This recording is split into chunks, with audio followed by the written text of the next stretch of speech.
श्रीमन्नारायण नारायण हरे हरे।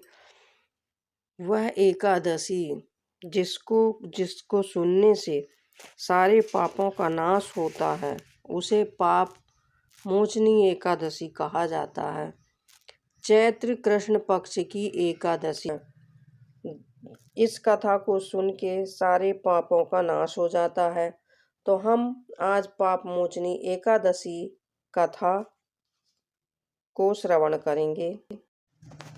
धर्मराज युधिष्ठिर कहने लगे कि महाराज, आपने फाल्गुन शुक्ल पक्ष एकादशी का महात्म्य बतलाया, अब कृपा करके यह बतलाइए कि चैत्र कृष्ण पक्ष एकादशी का क्या नाम है, इसमें कौन से देवता की पूजा की जाती है और इसकी विधि क्या है।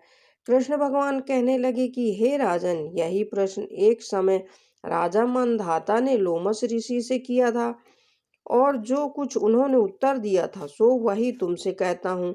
लोमस ऋषि कहने लगे कि राजन, इस एकादशी का नाम पाप मोचनी एकादशी है और इसके करने से अनेक पाप नष्ट हो जाते हैं। अब मैं इसकी कथा कहता हूँ। प्राचीन समय में कुबेर का चैत्र रथ नाम का एक बाग था। उसमें गंधर्वों की कन्याएं किन्नरों के साथ विहार करती थी। वहां अनेक प्रकार के पुष्प खिल रहे थे।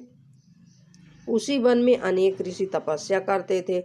स्वयं इंद्र भी चैत्र और वैशाख मास में देवताओं के साथ यहाँ आकर क्रीड़ा किया करते थे।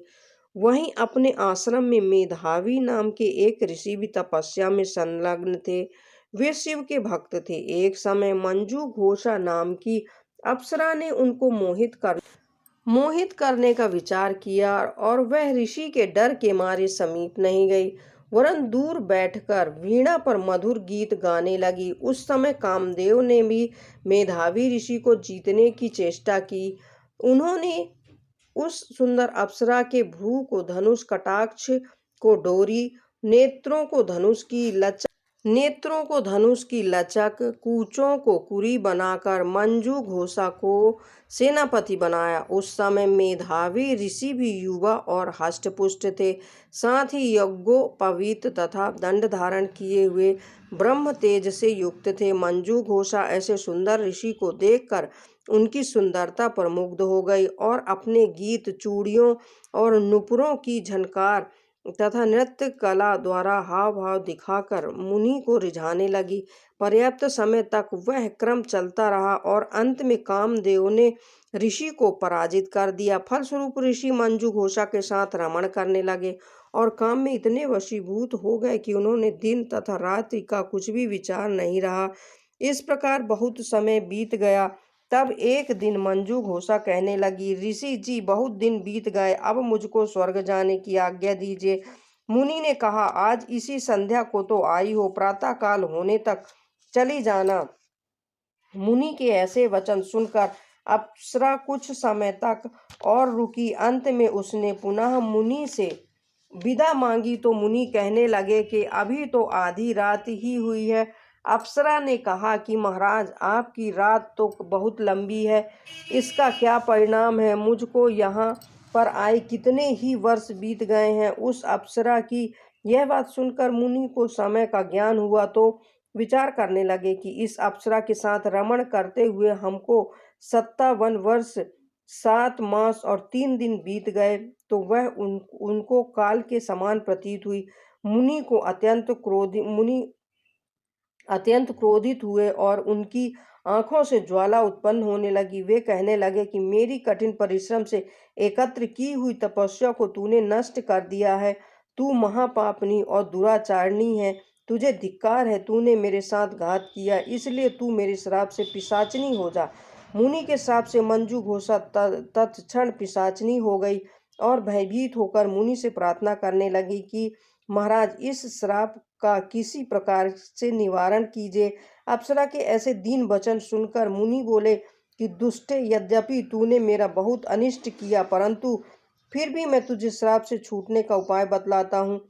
चैत मास कृष्ण पक्ष की एकादशी का नाम पाप मोचनी है और वह सब प्रकार के पापों का नाश करने वाली है। उसका व्रत करने से पिशाच योनि से मुक्त हो जाएगी। ऐसा कहकर मेधावी ऋषि अपने पिता च्यवन ऋषि के आश्रम में चले गए। मेधावी को देखकर च्यवन ऋषि कहने लगे कि अरे पुत्र, तूने ऐसा क्या किया जिससे तेरा सारा पुण्य क्षीण हो गया। मेधावी कहने लगे कि पिताजी, मैंने अप्सरा के साथ रमण करके घोर पाप किया है। अब आप इस पाप से छूटने का प्रायश्चित मुझे बतलाइए। तब च्यवन ऋषि कहने लगे कि हे पुत्र, चैत्र मास कृष्ण पक्ष की पाप मोचनी एकादशी व्रत करने से सब पापों का नाश हो जाता है, इसलिए तुम इस व्रत को करो।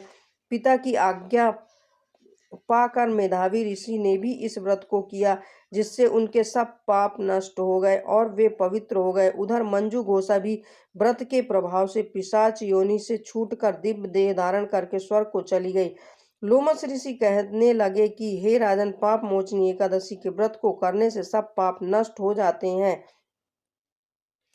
इस कथा को पढ़ने या सुनने से 1000 गोदान का फल प्राप्त होता है और व्रत से ब्रह्म हत्या, गर्भपात, बाल हत्या, सुरापान, गुरु स्त्री से प्रसंग आदि सब पाप नष्ट हो जाते हैं। ओम नमो भगवते वासुदेवाय नमः। ओम नमो नारायणाय नमः। जय जय श्री सीताराम। जो भी इस कथा को सुनता और बोलता है उसके सारे पाप नष्ट हो जाते हैं और श्री हरि विष्णु और माता लक्ष्मी की कृपा प्राप्त होती है। तो प्रेम से बोलिए ओम नमो भगवते वासुदेवाय नमः। ओम नमो नारायण।